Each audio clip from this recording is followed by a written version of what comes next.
মাত্র গাছ থেকে পাড়া কচি মিষ্টি কুমড়ো ডাঁটার আগা দিয়ে গরমে খাওয়ার উপযুক্ত রেসিপি। ডাঁটাগুলোকে ছোট ছোট করে কেটে নিলাম আর কিছুটা ডাঁটার আগার দিকের অংশটাকে আলাদা করে নিলাম। সবগুলো পাতা ডাঁটাকে ধুয়ে নিয়ে পেঁপে, কাঁচা কলা আর ঝিঙে নিয়েছি।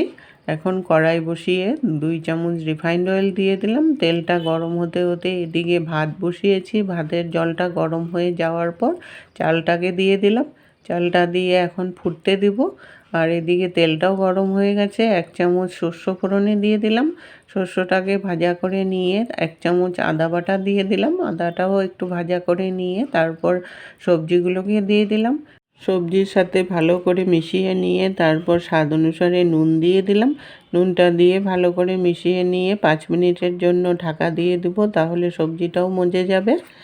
এদিকে ভাতটাও ফুটে গেছে, আর একটু সিদ্ধ হবে। সিদ্ধটা এখনও পুরোপুরি হয়নি। তার আগে কুমড়ো ডাঁটার আগাগুলোকে সুতো দিয়ে বেঁধে নিয়েছি মুঠা করে। এরকম মুঠা করে বাঁধলে তাহলে সুবিধা হবে। ভাতটা যখন পুরোপুরি ফুটে গেল, জাস্ট নামাবো, তার আগে মিষ্টি কুমড়ো ডাঁটার মুঠোগুলোকে ভাতের মধ্যে ঢুকিয়ে দিলেই, একদম ঢাকনা লাগিয়ে মাড় ঝরিয়ে দিলেই সিদ্ধ আমার পুরোপুরি হয়ে যাবে। 5 মিনিট পরে সবজির ঢাকনাটাকে উঠিয়ে সবজিটাকে আরেকটু সময় ভাজা করে নিয়ে তারপর কুমড়োর ডাঁটাগুলোকে দিয়ে দিলাম। ডাঁটাগুলো দিয়ে ভালো করে মিশিয়ে নিয়ে সামান্য পরিমাণে হলদি পাউডার দিয়ে আরেকটু মিশিয়ে আরও 5 মিনিটের জন্য ঢাকা দিয়ে দেবো, তাহলে ডাঁটাগুলোও সিদ্ধ হয়ে যাবে। সব সবজিগুলো সিদ্ধ হতে হতে আধা ইঞ্চি আদা আর আধা চামচ রাঁধুনি নিয়েছি। এখন শিলনোড়াতে একটু জল দিয়ে বেটে একদম চন্দনের মতো বেটে নেব।